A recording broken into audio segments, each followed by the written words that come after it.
This is my first time, so bear with me. Okay. Alrighty. Okay, I am going to cover how to overcome objections like a pro. I'm about to share my screen real quick. Let's see.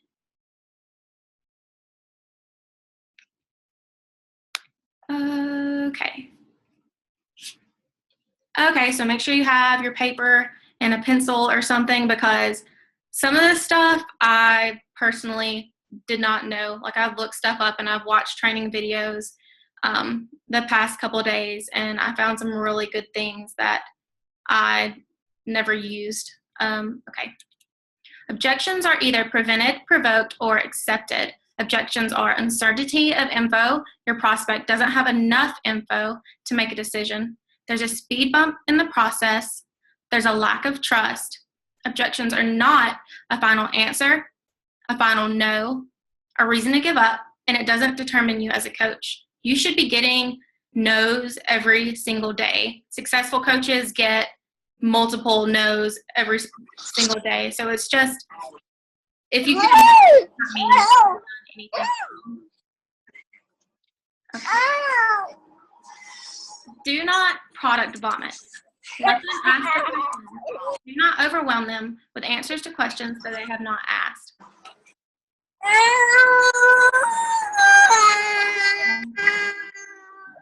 Will everyone make sure that they're muted, please? Let me see. I'm going to make sure everyone's muted really quick.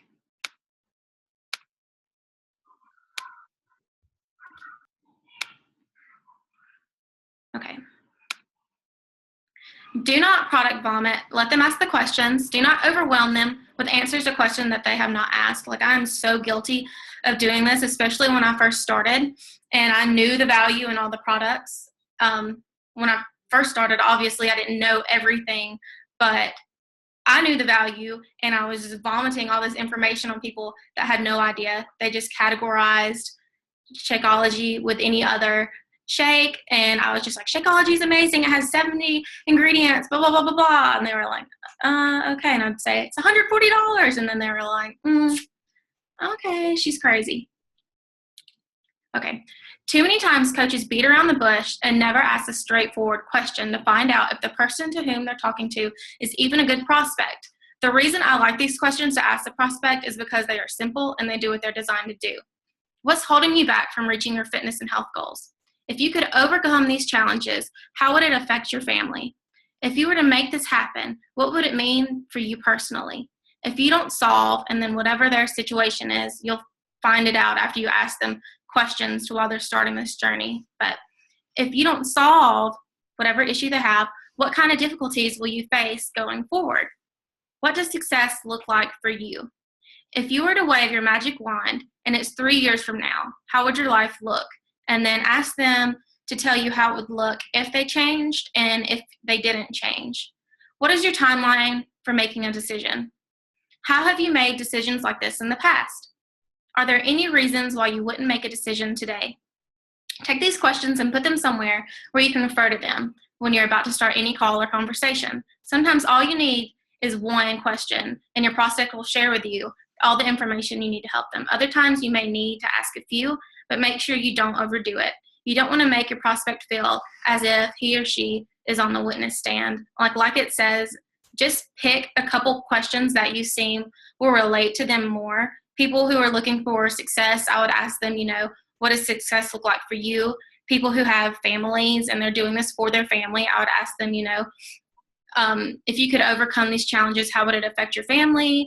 Or how would it affect you personally? You wouldn't ask these list of questions to a single bachelor, how would it affect your family? I mean, it wouldn't. You would do it to, a mother or a father who has kids. So, just pick which questions most relate to whoever you're talking to. An additional tip is if the prospect answers a question and you want them to expand further, ask them, how so? Or can you tell me a little more about that?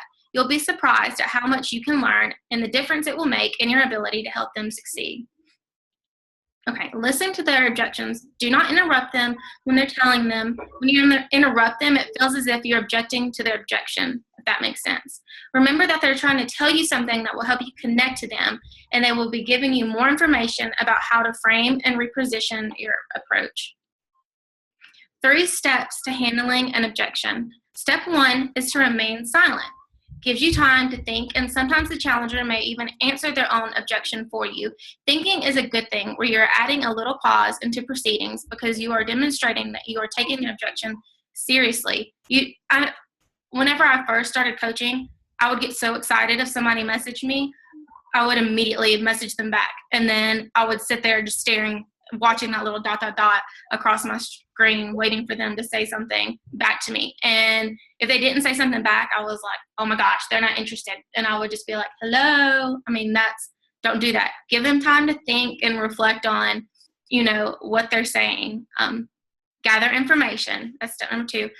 Ask them questions to fully understand the objection. For example, tell me more about, or what do you mean? This shows you're interested in them, and it also gives you more information about their objection. Step 3, check your understanding. This lets the prospect know that you understand the objection and you're taking it seriously. For example, so what you're saying is, this step is important because communication can get distorted, and you want to answer the objection rather than install a new one. I have done that a couple of times, creating a whole new objection because I'm bringing up information that we haven't covered yet, or they haven't asked yet. So we haven't overcome one of the objections, and I bring a new one in because I try to pass their objection or I look over it. So you always want to get down to the bottom of whatever objection you're on before you go any further. Remember your own objections in the beginning of your own Beachbody journey. You have to go back and relate to everyone, because whenever I first started, I thought the price was absurd. I thought I could just eat healthy and get everything out of Shakeology. What everyone else thinks. We went through the same things. You have to go back and relate and remember that you had objections too. Okay, we learned this at Summit, and I thought it was so cool. It's feel, felt, found. First, you need to empathize with them, telling them that you understand how they feel. Then tell them about somebody who felt the same way. If you have a past challenger, somebody in your family, if it's yourself, just tell them that you used to feel that same way too, or you can bring up a success story. Then tell them how the other person found that things were beneficial when they finally did commit. When you talk about how somebody else felt, you move the focus to a more objective place, which makes them feel a part of the group. In return, they feel more connected and not alone. Okay, different things motivate different people. So whoever you're talking to, you want to find what motivates them more and bring that up into topic. Okay, be polite. Acknowledge the disadvantages. A potential challenger might reject a product because of legitimate issues relating to cost, shipment time, product details. Accept these disadvantages, then show the challenger how the advantages and positive points outweigh the drawbacks. A challenger that senses you're getting impatient or frustrated with them will decide that you don't care about their concerns and only want the sale. Continue to stay patient until you've answered all the challenger's questions and concern. Never argue with anyone. Even if you're right, a negative attitude will only cause a conflict. And always, if they have a legitimate concern, always answer it, even if it makes, you feel like you've lost. You want to always, be honest with them regardless of what their concern is. If, they're saying the price is too much, I'm about to go over that in a second, but common objections: money, time, and their spouse. So I'm going to go over these 3 topics and kind of give ideas of what to do whenever these objections are brought up. People are happy to spend, the money objection. Money equals security. People like having money. People aren't going to spend their money unless they see the value and stuff. So whenever you're asking somebody to spend a lump sum of money, you're taking security away from them. People are happy to spend their money when they see there was more value in having your product than having their money. That's what you need to get them to understand the value before they'll consider making a buying decision. Most people look for the three things when making an investment: the finest quality, the best service, and the lowest price. So you can ask this question whenever they're bringing up the money issue, that they don't have it or they don't think that, they should pay this much. You can ask them, I'm curious, for your long-term happiness, which of these three would you be most willing to give up? Quality or low price?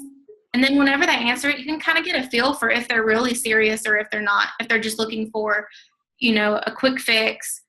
That question right there will pretty much help you understand where they are. Okay, it costs too much. So whenever I get this all the time with Shakeology, and they're like, it costs too much. And, I'm so used to this now. But normally I'll say, you think Shakeology costs too much? They'll either agree or hesitate and rethink why they said that. If they agree, ask how much they had expected to pay for a product like yours with the quality and the benefits it offers.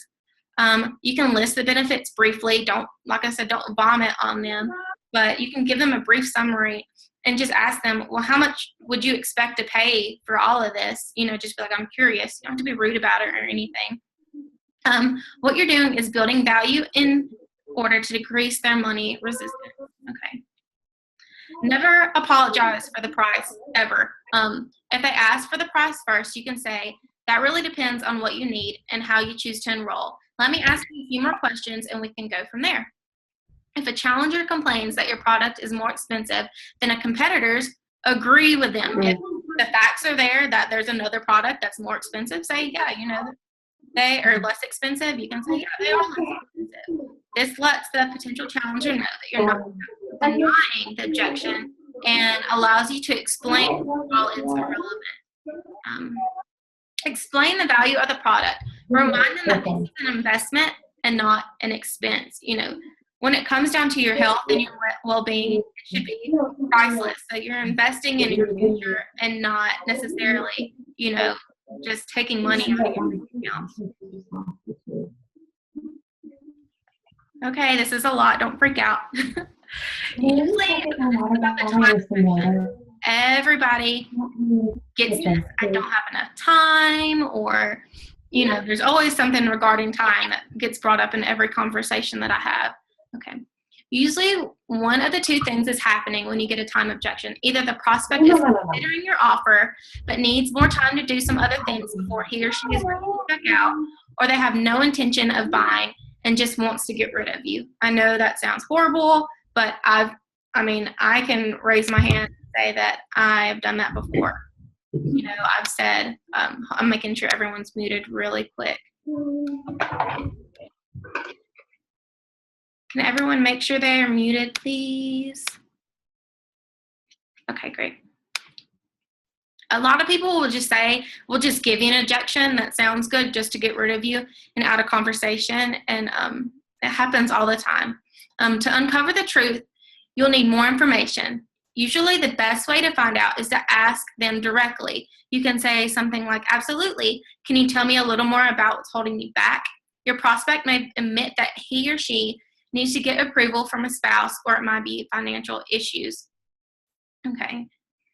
If you can't get more details, try establishing a time limit. For example, you can say, okay, let's talk next week and see if you're ready to proceed then. Or I'll give you a call. Does Thursday at 11 work for you? Never leave it up to them to get back to you, because half the time they're going to forget. It's not in the back of their mind. If they put it off, you need to be the one that follows up. Do not leave it up to them to follow up to you, because if you do that, they're probably not going to message you because they're going to forget. Okay. A time objection is the prospect's way of asking you for a chance to let them work on the purchase in their own way. They may want to sleep on it, or they may need to collect more information before they'll be comfortable with finalizing things. If you try to push them into making a decision now, you're denying them the chance, and you'll only make them more uncomfortable and probably frustrated with you. And of course, if they are simply not interested, and hassling them will only make them more determined not to do business with you. If somebody's not ready, giving them facts after facts and showing them, before and afters and success stories, it's not going to matter to them. It's probably just going to really irritate them and get on their nerves. So, if somebody's legitimately not ready, just ask them, just stay connected with them. You can message them. You can message them. It doesn't have to be Beachbody related. Just let them know that you're constantly there for them, and not only about Beachbody. Some people are not ready right now, but maybe even a year down the road, they might finally be ready, and they're going to think, oh, Nicole messaged me, and she wanted to help me, and let me message her. So never cause conflict with somebody who's not ready. Just, you have to understand that some people are just legitimately not ready. Okay, this is the spouse objection. I get this all the time. I need to ask my husband. I need to ask my wife. I got to check my finances, my husband and my wife, make sure it's okay. Okay, you need to keep this in mind. Sometimes prospects use the spouse excuse because they don't want to come out and say it's too expensive or I'm not interested. You can't really ask them if they say it's their spouse. You can't really call them out and say, well, I don't. Say, are you sure it's your spouse? Or just always make sure you follow up with them. But here's how I handle if I get, let me talk to my spouse or my husband or my wife, whatever. I volunteer to take them through a step-by-step, way of handling it with their husband or wife. I want to say, do you feel comfortable talking to them? Because it's going to take you a while to whoever you're talking to show them the value, and most likely they're just going to go to their husband or their wife and they're going to say, I want to lose weight and I found this stuff, it's $140, or I can get 2 things and it's $205, and you get these DVDs and there's a book that shows you how to eat and this drink that you can drink, and I need $205. Are you in? And most of the time they're going to say, no, you can do all of this without that. So you need to offer yourself to be there for them, to help them show the value to their husband or wife. Send your prospect what I like to call the here's what we talked about email, or you can send it over Facebook or whatever. And it just shows them everything that they talked about with the information. Give them time to look over it with each other. And you can offer to talk to the spouse for them if that's what they want. Sometimes they're not comfortable. They don't know all the information, and they understand the value, but they don't think that they can, show the value to their husband or their wife like, we can do. So offer to talk to the spouse for them, or get on a 3-way call or whatever. Stay connected through the whole process. When do you think you'll be talking to your spouse? I'd like to keep myself available to you in case you have questions. That's a good way of knowing when to follow up with them without being like, when can I follow up with you? Or, it just makes it very polite, lets them know that, you want to be there for them, and also gives you a time to follow up with them. Okay. Accept that some people are just not ready. Always end your conversations on a positive note. If they do not have the finances at the moment, do not end your conversation abruptly. When I first started, this is one of the other things that I would do. If I found out that they weren't ready, I was like, oh, they're not ready. And I would be like, end of that conversation. I just stop it. As I've been coaching a little bit longer, you come to find out that that's absolutely not how you do it. It's a turn off. It lets them know that you're only there for, the challenge pack or whatever, your success club points or whatever you're wanting. And that's not what we're here for. There's always if you talk to somebody and they have fitness goals and have health goals, and then they turn you down, there's a deeper reason why. And whenever you stay connected, you can learn that reason and help walk them through it. Always ask when's a good time to follow up. The last resort, I really never bring this up ever. I've maybe brought it up 1 or 2 times. The 30-day bottom of the bag guarantee. Do not bring this up unless they're prepared to order, but skeptical to the point of backing out. The only times I bring this up is if somebody is at checkout about to press, submit, and they say, I just don't know if I can do this. I've already, invested my time with it, went over everything. We went through the spouse, we've covered the time objection, and we covered the finances, and they're just sitting there, going back and forth in their head if they should do it or not.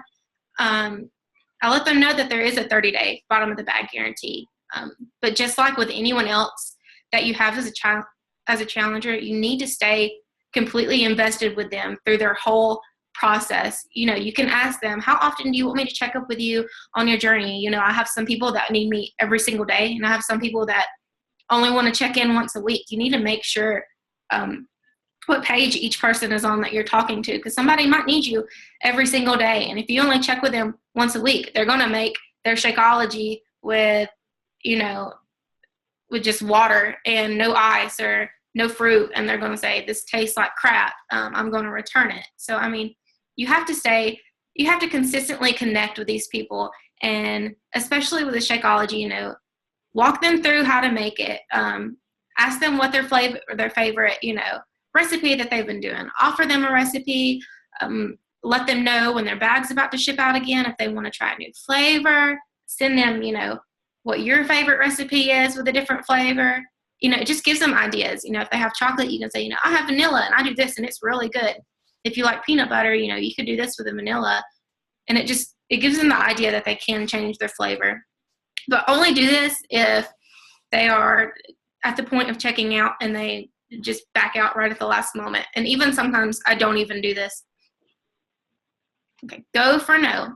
How many no's can you get in 1 week? Objections are a requirement to a successful, I don't really like sales day, but you need objections every single day. If you're doing your power of threes and you're reaching out to new people every day, unless you're hitting like Success Club like 50 every single month, you should be getting no's. You should be getting multiple ones every single day. Set a no goal. Understand that true objections will help you. Huh?